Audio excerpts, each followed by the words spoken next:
ನಮಸ್ಕಾರ. Veg club sandwich ಹೇಗೆ ಮಾಡೋದಂತ ನೋಡೋಣ.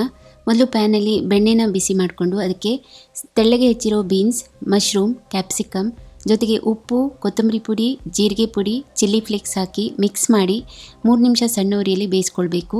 ಅಷ್ಟೇ ತೆಳ್ಳಗೆ ಕಟ್ ಮಾಡಿರೋ ಪನ್ನೀರ್ ಹಾಕಬೇಕು, 100 ಗ್ರಾಮ್ಸ್ ಆಗುವಷ್ಟು. ಚೆನ್ನಾಗಿ ಮಿಕ್ಸ್ ಮಾಡಿ ಮತ್ತೆ ಸ್ವಲ್ಪ ಉಪ್ಪು ಹಾಕಿ ಮಿಕ್ಸ್ ಮಾಡಿ 1 ಚಮಚ ಪಿಜ್ಜಾ ಸಾಸ್ ಹಾಕಿ ಮಿಕ್ಸ್ ಮಾಡಿ ಮತ್ತೆ 2 ನಿಮಿಷ ಬೇಯಿಸಿ ತೆಗೆದಿಟ್ಕೊಳ್ಬೇಕು. ಎಲ್ಲ ಬ್ರೆಡ್ ಸ್ಲೈಸ್ಗಳಿಗೆ 2 ಕಡೆ ಬೆಣ್ಣೆ ಸವರಿ ಚೆನ್ನಾಗಿ 2 ಕಡೆ ಟೋಸ್ಟ್ ಮಾಡಿ ಇಟ್ಕೊಳ್ಬೇಕು. ಟೋಸ್ಟ್ ಮಾಡಿರೋ ಬ್ರೆಡ್ ಸ್ಲೈಸ್ ಮೇಲೆ ಚೀಸ್ ಸ್ಪ್ರೆಡ್ ಹಾಕಬೇಕು. ಕ್ರೀಮ್ ಚೀಸ್ನ ಸ್ಪ್ರೆಡ್ ಮಾಡಿ ಅದ್ರ ಮೇಲ್ಗಡೆ ತರಕಾರಿ ಮಿಶ್ರಣನ ಇಟ್ಟು ಇನ್ನೊಂದು ಬ್ರೆಡ್ ಸ್ಲೈಸ್ನ ಇಟ್ಟು ಮತ್ತೆ ಚೀಸ್ ಸ್ಪ್ರೆಡ್ ಮಾಡಬೇಕು.